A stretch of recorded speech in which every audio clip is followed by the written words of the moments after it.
আপনি আলহামদুলিল্লাহ পড়তে পারছেন না, তো গজবটা কার ওপরে নাজিল হবে? আপনার ওপরেই হবে। আপনি সুবহান আল্লাহ বলতে আপনার কষ্ট হচ্ছে, মুখে ব্যথা, সালামের উত্তর দিতে আপনার লজ্জা লাগছে,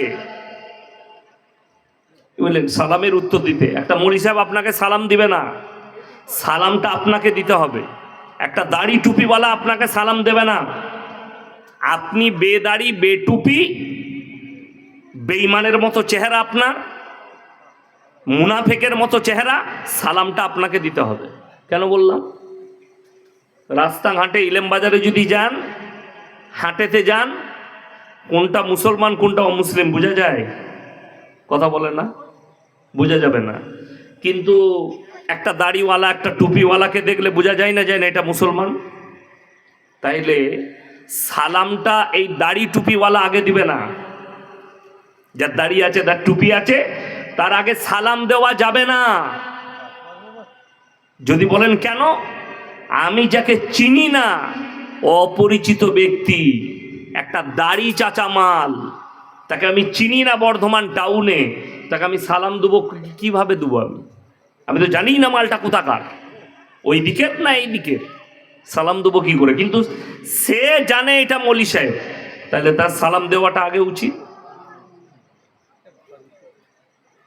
কিন্তু দুঃখের বিষয়, লজ্জার বিষয়, মুসলমান সালামে, অথচ সালাম দেওয়া সুন্নাত, উত্তর দেওয়া ওয়াজিব।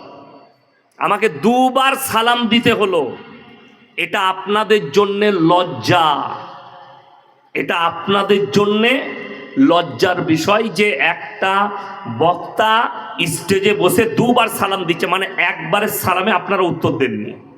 আর যারা দেয়নি, আল্লাহর কসম খেয়ে বলছি, সে গুনাহগার, জেনে শুনে পাপ করলো সে।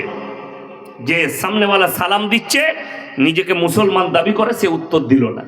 হাদিসে আছে, হযরত আবু বকর সিদ্দিক রাদিয়াল্লাহু তাআলা আনহু বলছেন যে আমার জীবন দশায় নবীজি সাল্লাল্লাহু আলাইহি সাল্লামকে কেউ আগে সালাম দিতে পারেনি। জোরে বলুন সুবহানাল্লাহ। সবসময় নবীজি আগে দিয়েছেন। আজকে আপনার পরিবারে অশান্তি কেন? আপনার পরিবারে দিন নেই কেন? আপনার সন্তান গাঁজাখোর কেন? আপনার সন্তান মাতাল কেন? আপনার মেয়ে চরিত্রহীন কেন? আপনার মেয়ে বেপর্দা কেন? আপনার চরিত্রের কারণে। আপনি নামাজ পড়েন, আপনি রোজা রাখেন, মুখে দাড়িও আছে, কিন্তু আপনি বাড়িতে প্রবেশ করলে সালাম দেন না। ঠিক বললাম না ভুল বললাম? ঘরে প্রবেশ করছেন, মসজিদে এসছেন নামাজ পড়তে, মসজিদে ঢোকার সময় সালাম দিলেন, বাড়িতে যতবার বাইরে যাবেন, যতবার প্রবেশ করবেন, ততবার সালাম দিবেন। দরজায় আসসালামু আলাইকুম, আমি আসছি, আপনি সালাম দেন না। আপনার সন্তানের মধ্যে সালামের ফিজা নাই, আপনার পরিবারের মধ্যে নেই। বাড়িতে ঢুকছে, কয় গো মুখের মা, হারামখোর, নিজেকে মুসলমান দাবি করে, অমুকের মা। আর অমুকের মা উত্তর দিচ্ছে, এসে ভাত রেডি। উত্তর এটা। আরে তুমি সালাম দেবে আসসালামু আলাইকুম, স্ত্রী উত্তর দিবে ওয়া আলাইকুম সালাম, বাড়ির সন্তানরা উত্তর দিবে ওয়া আলাইকুম সালাম, আসুন ভাত রেডি হয়ে গেছে। এইসব সালাম কালাম নেই, তো আপনার পরিবারে অশান্তি আসবে না, তা কার পরিবারে আসবে? আপনার পরিবারে আল্লাহর গজব নাজিল হবে না, তা কার উপরে নাজিল হবে? আমি এখনো বক্তব্য শুরু করিনি, এরপরে শুরু করব বক্তব্য। কেন বললাম? 30 কোটি মুসলমান নেই। মোবাইল খুলেন, ইন্টারনেট খুলেন, দেখতে পাবেন। আপনি কি মনে করছেন কিয়ামত অনেক দূরে আছে?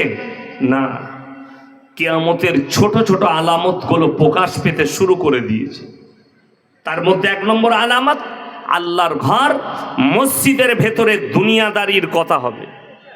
এখন হচ্ছে না, হয়নি? জুম্মার দিনে, আজকে শুক্রবার ছিল, জুম্মার দিনে ইমামের খুতবা চলছে, এরা ব্যবসার গল্প করছে, সংসারের গল্প করছে, নিজের গল্প করছে। এটা কিয়ামতের আলামত। নাম্বার 2, রাস্তাঘাটে, রাস্তার ওপরে গাধার মতো জিনা করতে লাগবে নারী আর পুরুষ, গাধার মতো জিনা করবে। নারী আর পুরুষ, এটা কিয়ামতের আলামত। সাহাবীরা বলেছিলেন, ইয়া রাসূলুল্লাহ, এমনও কি যুগ আসতে পারে যে রাস্তার ওপরে গাধার মতো এরা জিনা করবে? আল্লাহ রসুল বললেন, অবশ্যই আসবে। আজকে সেই দিন এসে পৌঁছে গেছে, সেই আলামত এসে পৌঁছে গেছে। নাম্বার 3, পর আপন হবে, আপন পর হয়ে যাবে। ভাইয়ের দুশ্মন ভাই হবে, আর তার বন্ধু হবে তার আপন। প্রতিবেশী হবে আপন, কিন্তু মায়ের পেটের ভাই হবে দুশ্মন। আপনি খালি খুঁজেলেন আপনার গ্রামে, আপনার পরিবেশে, আপনি খালি খুঁজেলেন কে কার দুশ্মন। ভাই ভাইয়ের জানের দুশ্মন। কিয়ামতের আলামত এগুলো। মানুষের কাছে, মুসলমানের কাছে হারামটা এমন ভাবে তারা ব্যবহার করবে যেমন ওটা হারামই নয়, হালাল মনে করবে। আজকে দেখুন, মদ হারাম না হালাল? কথা বলে না, হারাম। ইলামবাজার থানায় দেখিয়ে দেবো, মুসলমান ছেলে মদ খায়, মদ বিক্রিও করে। ঠিক বললাম না ভুল বললাম? আপনার গ্রামে পাবেন, আপনার এলাকায় পাবেন, কিন্তু গ্রামে কোনো বিচার নেই। গ্রামে মুসলিমদের কোনো বিচার নেই। মদ খাচ্ছে, ও খাচ্ছে, ওর খা, তোর কি? সুদ খাচ্ছে প্রকাশ্যে। আপনাদের এলাকায় সুদখোর নাই? কথা বলে না? সুদখোর আছে? সে তো থাকবি। সুদখোর আছে, তার বিবি জানে আমার স্বামী সুদখোর, তার পরিবার জানে আমার স্বামী সুদখোর, তার প্রতিবেশী জানে আমার স্বামী সুদখোর, তার সকল পরিবারের লোক, গ্রামের মানুষ, ইমামও জানে সুদখোর, মতওয়াল্লিও জানে সুদখোর। আমরা সবাই জানি লোকটা, ব্যক্তিটা সুদখোর, কিন্তু বলতে পারি না। আপনাদের বীরভূম ডিস্ট্রিক্টের খবর বলছি, গ্রামের নাম বলবো না, জায়গার নাম। আমি জলসা করেছি সেই গ্রামে 2 বছর আগে। ইমাম সাহেব আমাকে বলছেন যে হুজুর, আমি একদিন জুম্মায় সুদের বয়ান করেছিলাম। গ্রামের কটা যুবক রাত 12টায় ঢুকেছে আমার কামরায়। হুজুর, পানি পড়ালবো, খুলেন। আমি খুললাম। পানি পড়া তো দূরের কথা, আমাকে বলল, আপনাকে ওয়ার্নিং দিয়ে যাচ্ছি শেষবারের মতো, এরপরে জুম্মায় যদি কোনোদিন সুদের বয়ান করেন, আপনাকে মার্ডার করে দেবো মসজিদের ভেতরে ঢুকে।